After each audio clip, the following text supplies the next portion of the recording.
Gabón, buenas noches, señoras, señores. Comenzamos este tiempo de entrevistas informativas en Tele7. Si les digo que hablamos del Palacio de Congresos y de la Música de Bilbao más conocido como Palacio Euskalduna, enseguida se van a dar cuenta que hoy nos visita en nuestro plató el director general, Jon Ortuzar. Gabón, buenas noches, bienvenido. Buenas noches, Gabón. ¿He dicho bien director general o exdirector general? Ya podemos decir exdirector general. ¿Eso significa que ya ha hecho la mudanza? Sí, estamos en ello, ¿eh? Pero vamos, lo gordo de la mudanza está ya hecho y además estoy muy contento porque todo lo que es el tránsito que me preocupaba, yo creo que lo hemos hecho muy bien. Andoni Aldecoa, el nuevo director general, sí.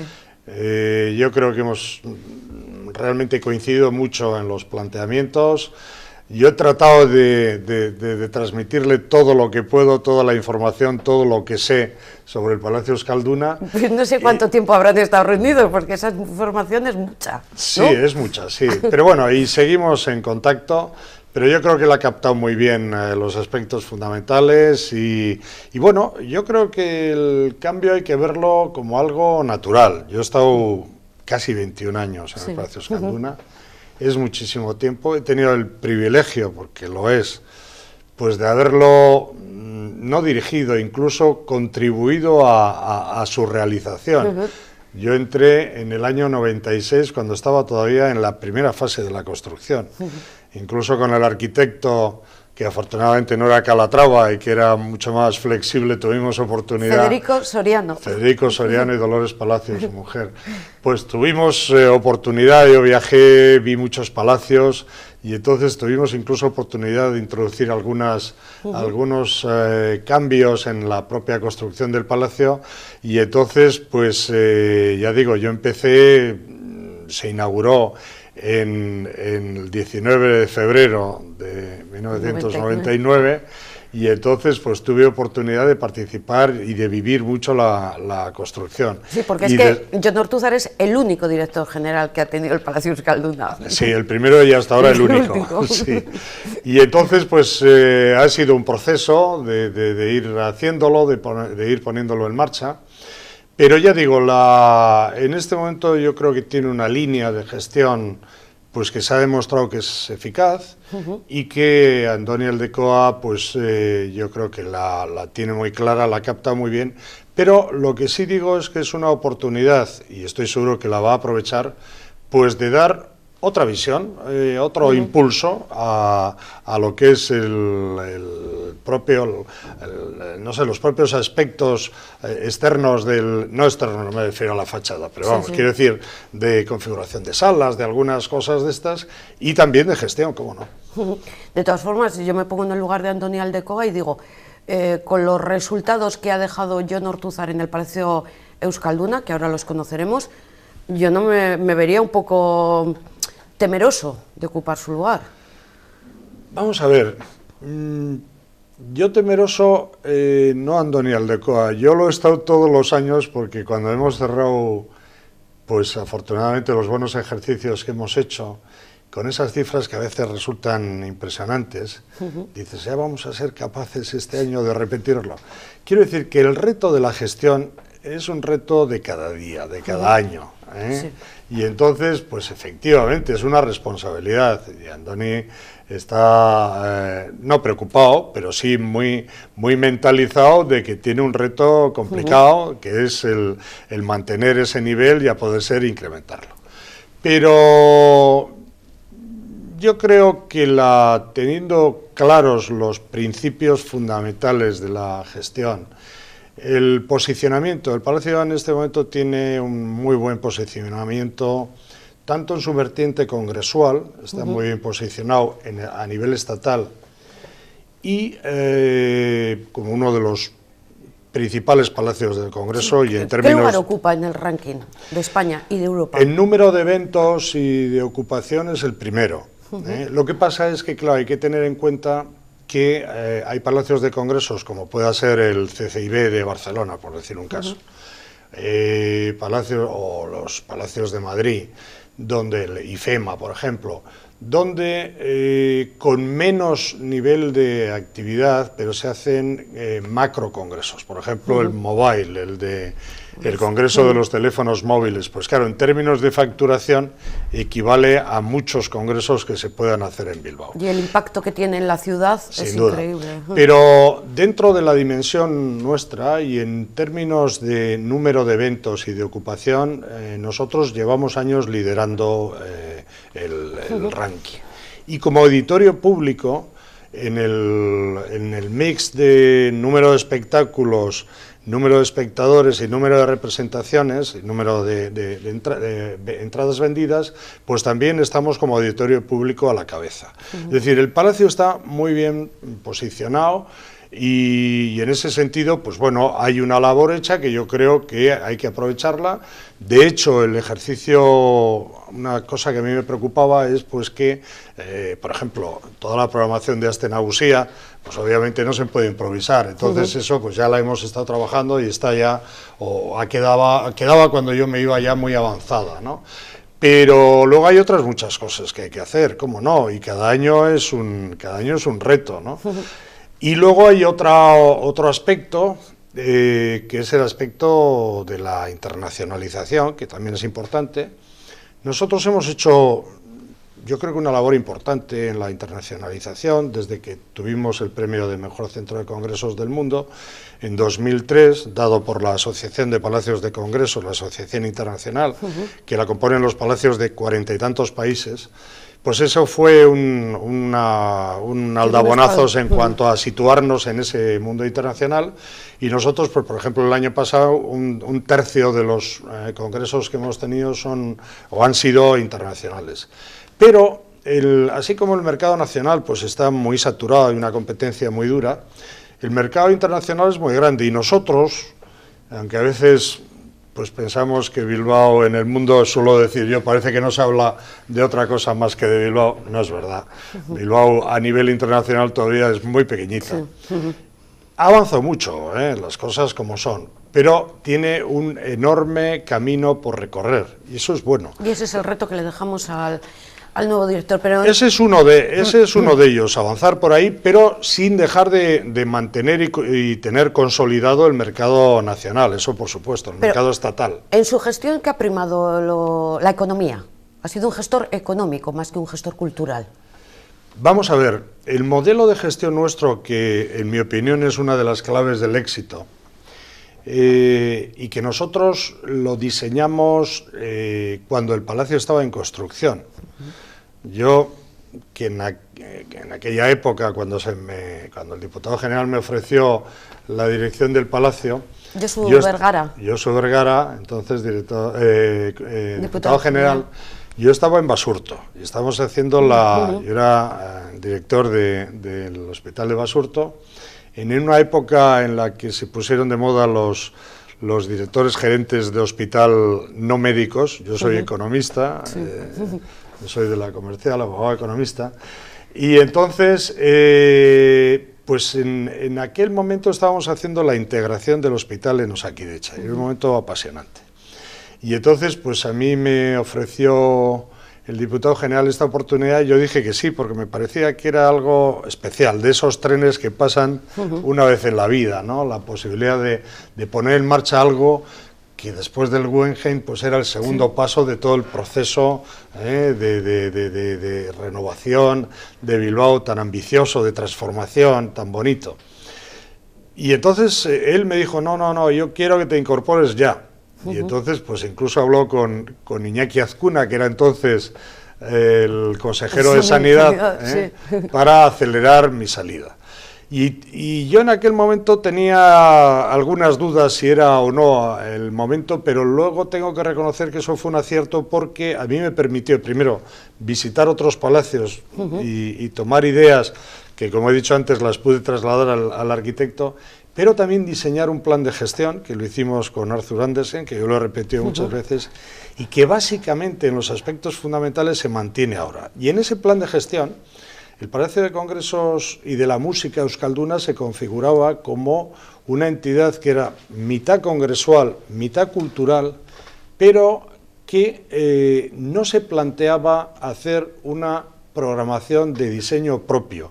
Y esto es una característica que lo diferencia de casi todos los demás. ¿Qué quiere decir de diseño propio? Quiere decir que nosotros no programábamos en primera persona, nosotros éramos receptores de las programaciones que se hacían por las entidades que estaban vigentes y presentes en Bilbao y en Vizcaya. Entonces nosotros íbamos a coger la sede de la Orquesta Sinfónica de Bilbao, pues que después de muchísimos años estaba por ahí sin saber muy bien dónde estaba.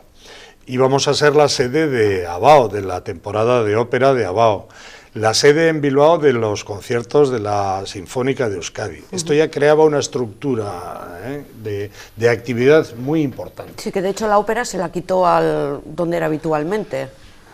Bueno, yo no diría que se quitó, porque el Coliseo ya en aquel momento, ya en aquel momento era un teatro pues que los dueños tenían previsto transformarlo y prácticamente cerrarlo como teatro. Quiero decir que se pensó y se diseñó mucho pensando en la temporada de ópera, porque Abao iba a no tener un teatro donde realizar la temporada de ópera. Entonces, hay otras muchas actividades que había que complementar, ¿no? Pero nosotros renunciamos a hacer una programación nuestra propia, lo cual no quiere decir que nosotros estuviéramos esperando a lo que nos digan. Nosotros hemos sido muy beligerantes, nos hemos movido mucho, yo me he movido muchísimo pues en Madrid, en Barcelona fundamentalmente, viendo todo lo que se hacía, las giras que iban a comenzar, en fin, todo lo que estaba en activo para tratar de que viniera a Euskalduna, pero no hecho por nosotros, sino hecho por los promotores.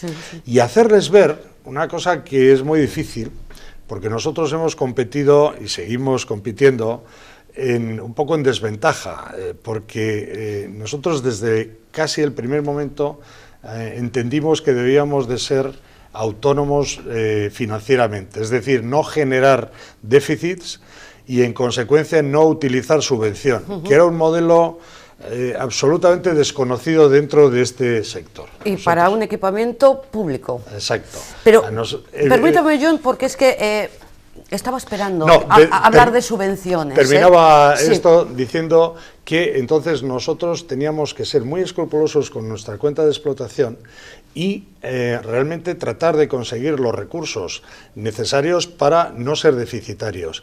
Y eso nos ha colocado en desventaja muchas veces con entidades, teatros, auditorios que trabajan en base a subvenciones y que lógicamente pueden tener una actividad, aunque no sea rentable, pues simplemente por el hecho de llevar público. Entonces, claro, nosotros hemos tenido que convencerle al cliente, y esa es una cosa que es más fácil de decir, pero difícil de hacer, que es más interesante venir a Euskalduna pagando que ir a otro sitio gratis. Y esto se las trae. Lo único que tengan asegurado el aforo, llenar el aforo en cada una de sus representaciones. Hablábamos de datos, tengo los beneficios de este año pasado, 400.000 euros, y no ha sido el mejor año, incluso, el año 2016. Efectivamente. Yo, quizá por hacer una valoración global de los 18 años en los que yo he sido director del Palacio, porque aunque yo he estado casi 21, los primeros correspondían, como he dicho antes, a la construcción. Entonces, en estos 18 años, así grosso modo, nosotros hemos obtenido un beneficio de 10,5 millones de euros, beneficio de explotación. Hemos tenido una ocupación media entre el 90 y 94%, que es una ocupación altísima. Hemos tenido un impacto económico que es muy importante, porque al final nosotros estamos no para hacer beneficio para el Palacio Euskalduna, sino para crear riqueza en el entorno, en nuestro entorno, nuestro territorio es Vizcaya. O la ciudad. Y entonces nosotros hemos generado un impacto económico de 1.300 millones de euros, que es 13 veces lo que costó el Palacio más su ampliación, que está en torno a los 100. Entonces, son 1.300 millones, son 13 veces el valor del palacio y de su ampliación. Y han pasado por allí 8.200.000 personas de asistentes. Son cifras verdaderamente impresionantes. Yo me había centrado exclusivamente en las del año pasado porque ya el resto ya me parecían, sobre todo para un equipamiento cultural, lo repito, que parece que está destinado a generar cultura y no a generar beneficios. Y sin embargo, pues parece que ha sido un poco el leitmotiv de... Sí, nosotros no estamos... El Palacio Euskalduna no está para generar beneficios, pero sí hemos tenido un objetivo claro. No teníamos tampoco que generar pérdidas, porque generar pérdidas quiere decir dar lugar a subvenciones. Sí. Entonces eso ya se ayudó, ya se hizo el Palacio desde el punto de vista, digamos, de la institución a la que se pertenece, que es la Diputación Foral, ya en definitiva a los vizcaínos la inversión ya está hecha, entonces no les tenemos que costar más. Y además tenemos que ser capaces de generar ese impacto, generar la riqueza para la que estamos hechos, no beneficios para nosotros.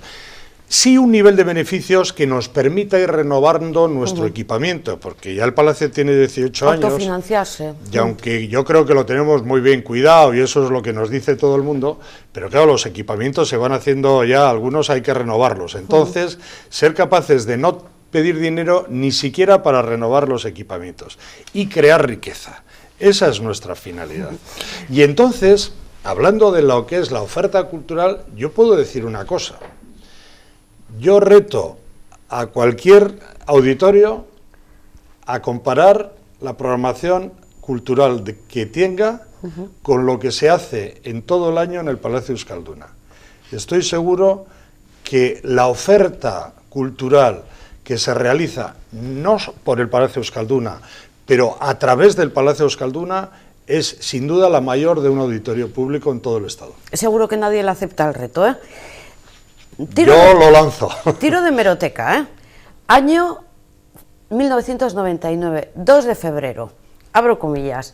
Es muy difícil alcanzar el objetivo cero. Euskalduna siempre tendrá una subvención, aunque cuanto menos mejor. El diputado general de Vizcaya, Josu Vergara, aceptó que la explotación del Palacio de Congresos y de la Música Euskalduna nunca daría beneficios. Además de invertir la mayor parte de los 12.600 millones necesarios para su construcción y equipamiento, la Diputación tendrá que cubrir el déficit de funcionamiento. Su director general, Jon Ortuzar, calcula que necesitará unos 135 millones de subvención, el 20% del presupuesto de Euskalduna, que se inaugurará el 19 de febrero. Pues qué tiramos de hemeroteca del... Qué cita más interesante. Y es que, efectivamente, es que este era el... En aquella época nadie se creía. Este era el escenario. No. La pura realidad es que... Puedo contar una anécdota, y es que yo llevé, después de terminar el plan de gestión, en el plan de gestión con Arthur Andersen hicimos 3 escenarios, ¿no? Un escenario, digamos, pesimista, vamos a decir, que requería una importantísima subvención. Un escenario neutro, en el que había, digamos, pues un déficit razonable, y un escenario casi utópico, que era el de un resultado cero. Y entonces, cuando yo planteé, el Consejo me dijo, si tenemos la seguridad, y tú de alguna manera te comprometes al escenario medio, que requería un nivel de subvención, pero no excesivamente grande, ahora mismo lo damos por bueno. Es decir, nosotros arrancamos, y ya en aquel momento la Diputación había hecho para el primer año una dotación presupuestaria para una subvención que se daba por seguro que iba a tener necesidad el Palacio Euskalduna.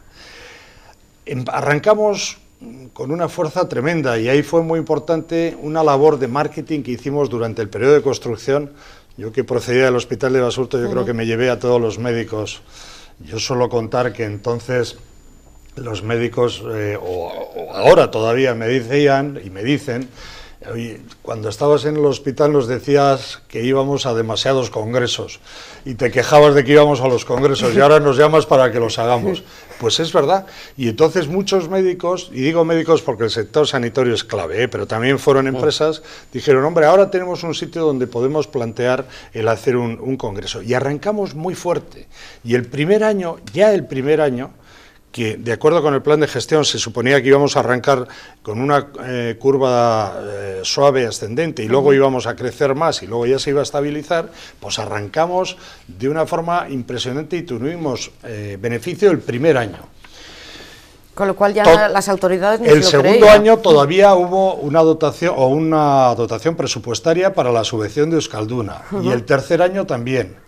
Y ya el cuarto año que tuvimos beneficio, Diputación dijo, no, ya esto no es opcional, no es una hipótesis, ya Euskalduna se ha demostrado que puede ser autosuficiente, que puede generar un resultado positivo y no necesita subvención. Pero necesitamos nosotros mismos varios años para llegar a confirmar y a consolidar ese resultado positivo. Y de repente llegó la crisis. ¿De qué forma afectó al Palacio Euskalduna? Pues afectó, sin duda afectó prácticamente a partir del 2008, más o menos. Sí, aquí llegó más tarde, pero... Sí, luego hubo un periodo del 2008 al 2011 aproximadamente y luego volvimos ahora, hace 2 años, otra vez ya el año 15, de alguna manera recuperó. Pues vamos a ver. Hay aspectos en los que se notó mucho la crisis y otros en los que se notó menos.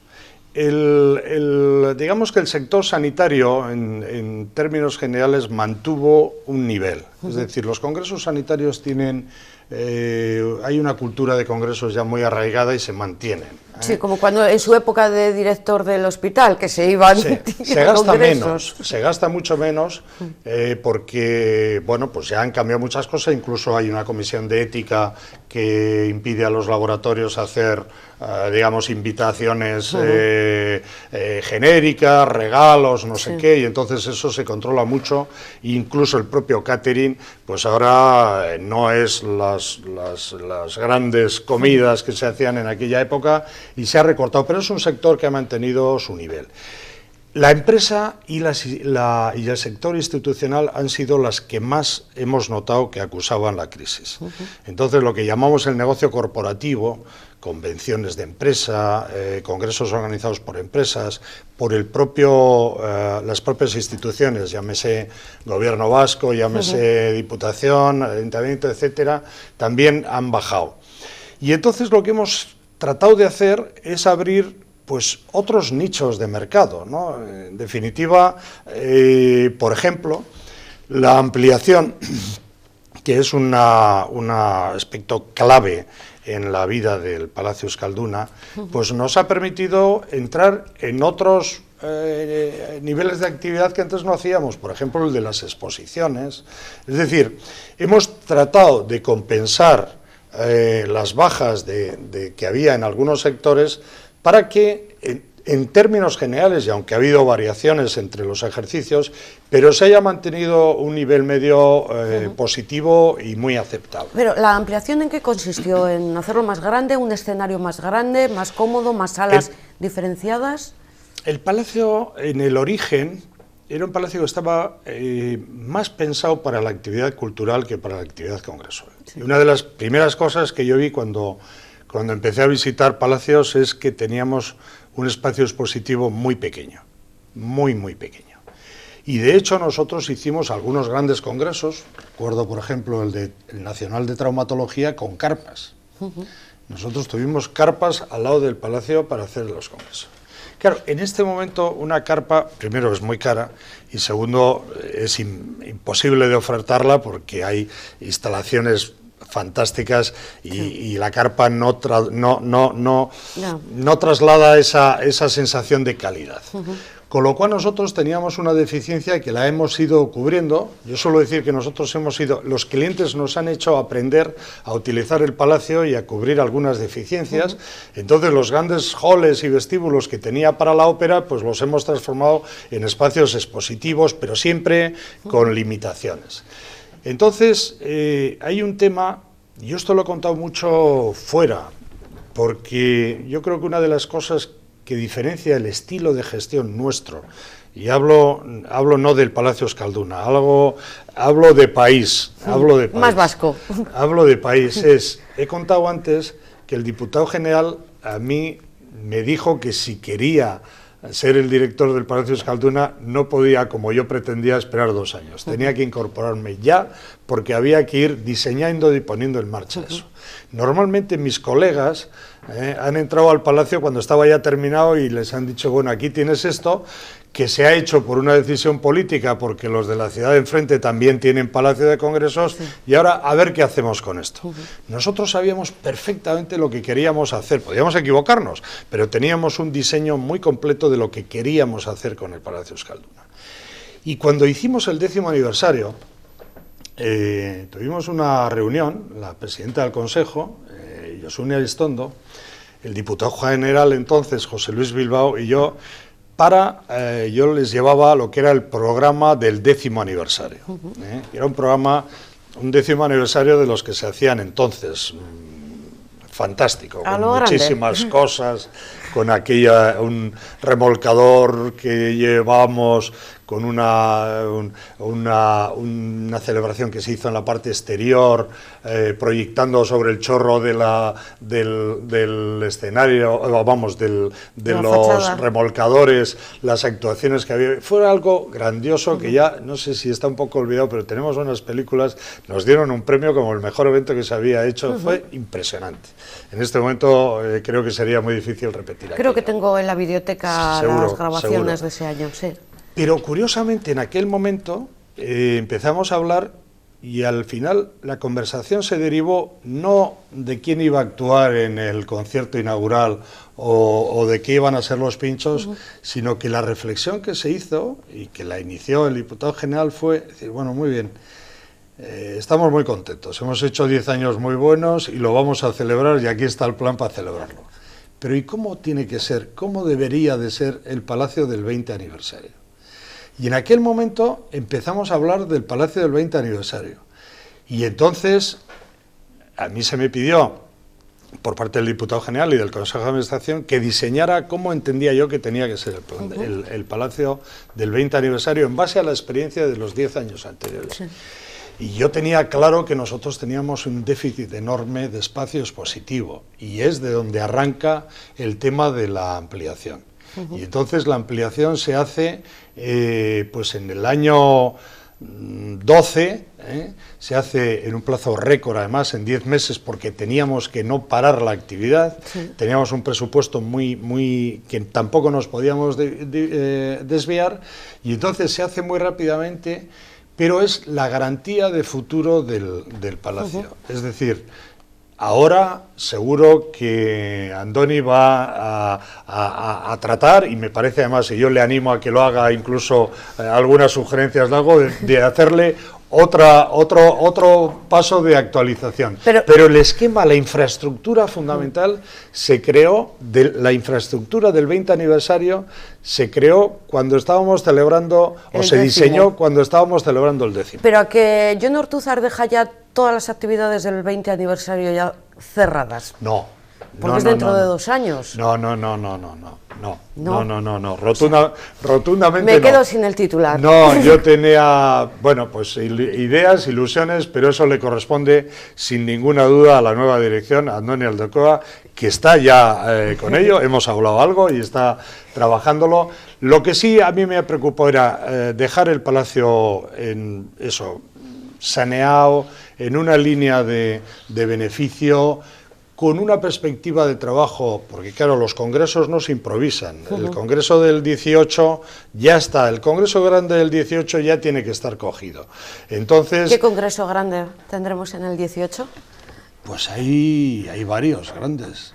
¿Alguno médico? Seguro. Hay uno europeo que a mí me entusiasma porque fue algo que se consiguió compitiendo con varias ciudades europeas, entre ellas Ámsterdam. Ámsterdam es una ciudad en Europa que a nivel de congresos es prácticamente imbatible porque lo tiene todo, ubicación, aeropuerto, todo.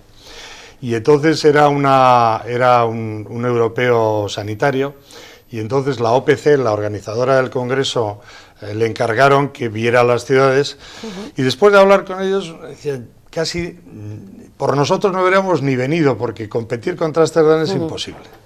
Y entonces nosotros, yo siempre digo que en la distancia corta ganamos mucho. Si nosotros conseguimos traerles y que conozcan Bilbao y las posibilidades que tienen, tenemos mucho ganado. Y entonces vieron que podían hacer un congreso distinto, mucho más personalizado, el palacio entero para ellos, los hoteles, en una frase que dicen mucho los extranjeros, en walking distance, que es algo que se valora mucho, que el congresista puede ir andando del palacio al hotel, con una ciudad atractiva, cómoda, accesible, unos niveles de precios de los hoteles, la relación calidad-precio es muy buena, y entonces dijeron, bueno, pues la verdad es que la opción Ámsterdam no tiene riesgo para nosotros, pero la opción Bilbao es muy atractiva porque vamos a poder hacer un congreso distinto a los que hemos hecho siempre en las grandes ciudades europeas. Y entonces decidieron adjudicar no un año, sino 2 de ese congreso. El 17 que se hace en Ámsterdam y el 18 que se hace en Bilbao. Yo me llevé una gran alegría y he contado muchas veces esta anécdota porque me parece que es muy representativa de cuál es el nivel en el que nosotros podemos competir con ventaja. Sí, sí, ya nuestros competidores están en Europa. América no, a nivel de congresos. Muy difícil. Muy lejos. Vienen muchas personas, ponentes y demás. Nosotros hemos recibido muchísimos ponentes americanos y sí, premios pero que todavía Nobel. A nivel de congresos no nos sitúan en el mapa. Sí, el hacer el congreso no, el recibir asistentes, por supuesto. Yo siempre recuerdo a John Nash, el que fue el premio Nobel, que era a quien se le dedicó la película aquella de Una mente maravillosa. Bueno, pues a aquel le tuvimos en el Palacio, como hemos tenido a muchísima gente muy, muy importante. Haciendo este pequeño recorrido de 18 años, ¿con qué persona se encontró, conoció allí y fue de lo más agradable y, no sé, con un concepto muy positivo de él? ¿Algo que recuerda? Muchas personas, pero yo hay muchas anécdotas en este sentido y siempre se pregunta por ese cantante raro que pide 17 toallas y no sé qué cosas. Yo la verdad es que no he tenido muchas, siempre cuento de Van Morrison, que es un cantante que tiene muy mal carácter y es muy raro, es muy especial, pues bueno, pues es así y ya está. Pero en general yo no diría que los que hacen son cosas tremendas, ¿no? Desde Julio Iglesias o cualquiera de ellos. Yo recuerdo ahora, me ha venido una anécdota que igual puede servir un poco dentro de este tipo de curiosidades. Nosotros tuvimos un aniversario de CEBEC, al que vino a actuar Montserrat Caballet con su hija. Y entonces el presidente de CEBEC, gran amigo mío, en aquel momento era Chema Egusquiza, me pidió que le fuera a recoger yo, porque él no llegaba al Carlton, y yo fui a recogerle. Y entonces ella estaba con su marido, que es un tenor también, o fue un tenor, Bernabé Martín, y ella iba con el vestido con el que iba a actuar. Y entonces yo, cuando iba a subir al coche, hice el gesto, vamos, el movimiento de tratar de cogerle el vestido para que pudiera entrar. Y ella hizo un gesto muy hosco, como diciendo no y tal. El marido por detrás me dijo, no le hagas ni pu caso. No. Así, palabras literal, ¿no? Cuando va a actuar se pone imposible. Y entonces ella iba nerviosísima en el coche del Carlton al Palacio, imagínate, 5 minutos, preguntándome por el auditorio. ¿Y cómo es el auditorio? ¿Y cómo es la acústica? ¿Y dónde están los palcos? ¿Y dónde están las butacas? Con como si fuera una principiante. Imagínate, Montserrat Caballet con no sé cuántos años de carrera. Sí, sí, pero esa tensión. Entonces ya llegó al escenario, ya lo vio, ya se fue tranquilizando. Recuerdo que le dijo, mira Bernabé, es como, se parece mucho al Metropolitan de Nueva York, porque es verdad que el escenario es muy parecido. Bueno, pues esa persona tan osca al principio y esto, después de la actuación se transformó en la persona más cariñosa, más amable. Durante muchos años nos felicitábamos en Navidades, y puso una frase en el libro de firmas que la tenemos como una joya, porque dijo, este es el auditorio de los muchos que yo conozco, imagínate que donde la voz alcanza los mayores niveles de belleza, no recuerdo exactamente, pero eran unas palabras muy elogiosas sobre el auditorio, como diciendo que era el mejor o uno de los mejores en los que había actuado. Ya digo, se volvió la persona más cariñosa del mundo, y sin embargo, antes de la actuación, el miedo escénico ese, nunca mejor dicho, justificable fue tremendo. Pero fíjate, en una persona que tiene una trayectoria de no sé cuántos años, que parece mentira que se pueda... Bueno, pero esa profesionalidad... Sí, eso es. El querer dar lo mejor de sí misma le mantiene un poco ahí en tensión. Hay muchísimo. El escenario genera algunos comportamientos muy curiosos. Sí, eso en anécdotas. Y, por ejemplo, ¿lo peor que ha vivido en los 18 años? Bueno, hombre, el escenario tiene una particularidad. El escenario tiene mucha magia. Yo suelo decir que la magia de la escenografía la da la luz, porque lo demás pues es un espacio donde se trabaja duramente, ¿no? Pero tiene una peculiaridad, y es que se trabaja en directo. Entonces, la tensión que genera el escenario y algo que lo haces en directo es enorme. Y no solamente en el aspecto cultural, de que falla tal cosa, porque yo suelo decir que afortunadamente los clientes y los asistentes no se enteran más que del 10% de las cosas que pasan en el palacio. Afortunadamente. Afortunadamente. Y muchas veces en los planteamientos de calidad, pues hemos hecho yo con el equipo, de bueno, ¿qué tal? No, pues se han ido muy contentos. Y bueno, pues se habrán ido muy contentos, pero nosotros no podemos estar contentos porque sabemos que esto ha sido un pequeño desastre y han fallado no sé cuántas cosas que el cliente no se ha enterado, pero nosotros sí, y tenemos que ser capaces de subsanarlas. Entonces ya digo que muchas veces es la propia dinámica del público, no llega a está absorto en otras cosas, y entonces no llega a ver esos fallos. Y también en los aspectos de los congresos y de las convenciones, porque yo una cosa que he tratado siempre es de que el organizador del congreso, y es una cosa que siempre me lo han valorado mucho, me dicen eso, tú parece que estás en todos los eventos. Yo he procurado estar en casi todos los eventos, al menos en el arranque y en el final.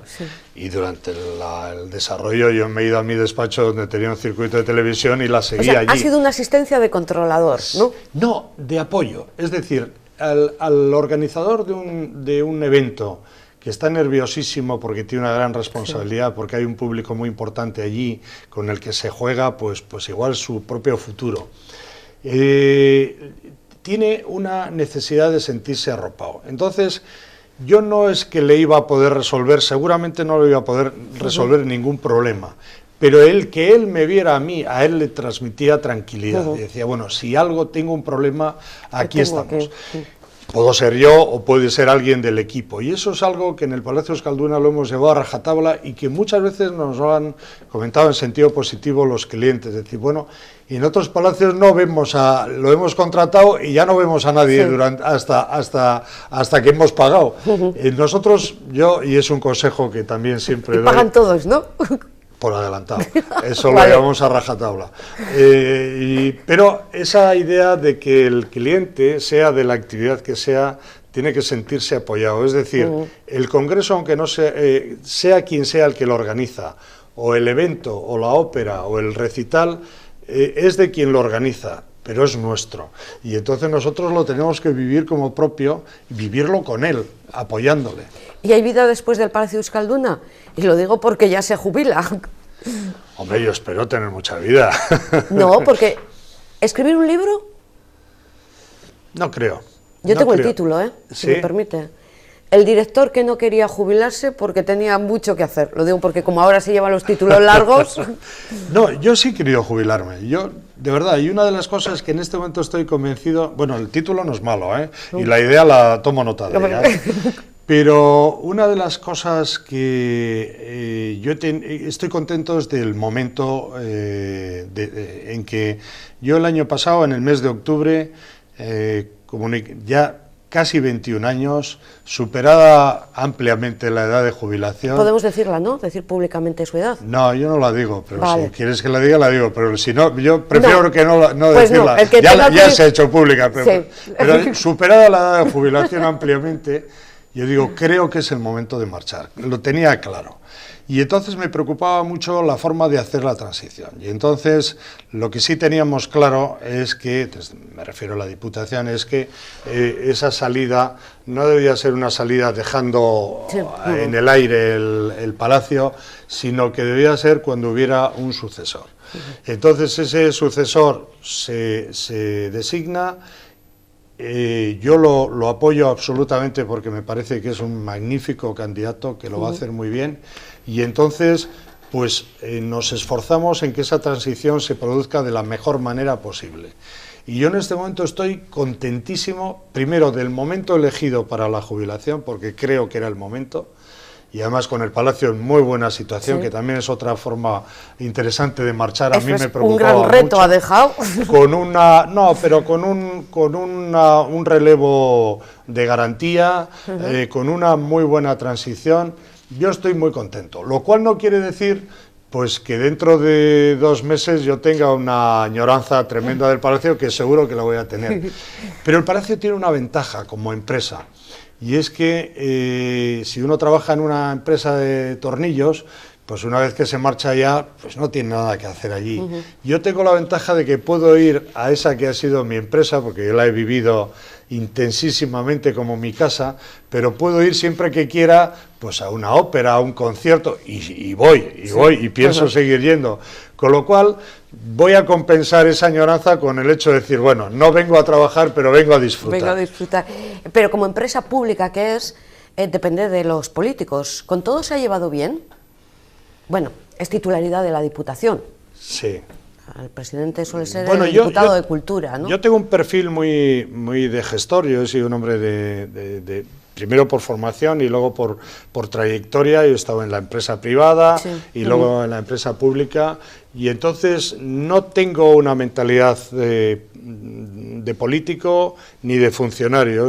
Yo tengo una mentalidad absolutamente empresarial, y es el toque que he pretendido darle al Palacio. Y entonces, a veces los lenguajes son distintos con los políticos y en general con la administración. No digo que todo sea o haya sido un valle de rosas, ¿no? Pero no he tenido dificultades o problemas serios, y además tengo que decir una cosa. Yo creo que pues el éxito de la gestión se debe pues a los que hemos estado llevándola, a mí, mi parte, y al equipo magnífico que tengo y he tenido en el Palacio Euskalduna, y que con muy buen criterio Andoni Aldekoa le ha dado toda su confianza y lo está manteniendo. Pero también a la confianza que los políticos han depositado en mí y en ese equipo. Porque hay una cosa que está clara. Los políticos, de alguna manera, o el Consejo de Administración, marca unos límites de la autopista por los que uno se puede mover. Y entonces tú puedes llevar mejor o peor ese barco, en este caso. Pero si los políticos no están, de alguna manera, identificados y no apoyan esa conducción y esa gestión, no hay nada que hacer. Por muy bueno que el gestor sea, por mucho trabajo que se tome. Entonces yo he tenido una línea política en la Diputación Foral de Vizcaya de verdad, y no es una frase hecha, ni ya tengo necesidad de hacer la pelota a nadie, yo he tenido un apoyo tremendo y he tenido una diputación con unos diputados generales y unos diputados o diputadas de culturas con las ideas muy claras que han apoyado absolutamente el modelo desde el primer momento, me han apoyado a mí y han apoyado a todo el equipo. Y esa ha sido una ayuda impresionante. He contado algunas partes de esa idea, pero ha sido fundamental. Y sin esa ayuda, pues desde luego no hubiéramos alcanzado lo que hemos alcanzado. O sea que desde ese punto de vista, teniendo visiones distintas, yo tengo que decir que agradezco muchísimo el apoyo de los políticos y el apoyo de la institución, porque ha sido fundamental. Pues si me permite la despedida ya decir diputado, director general del Palacio Euskalduna, a ver si nos vemos alguna vez sentados allí, pues viendo como espectadores Pues estaré de alguna obra o participando. Y no creo que sea muy difícil que nos encontremos. Pues no, porque el Palacio Euskalduna es referencia, sobre todo cuando llega la Aste Nagusia, no es por nada.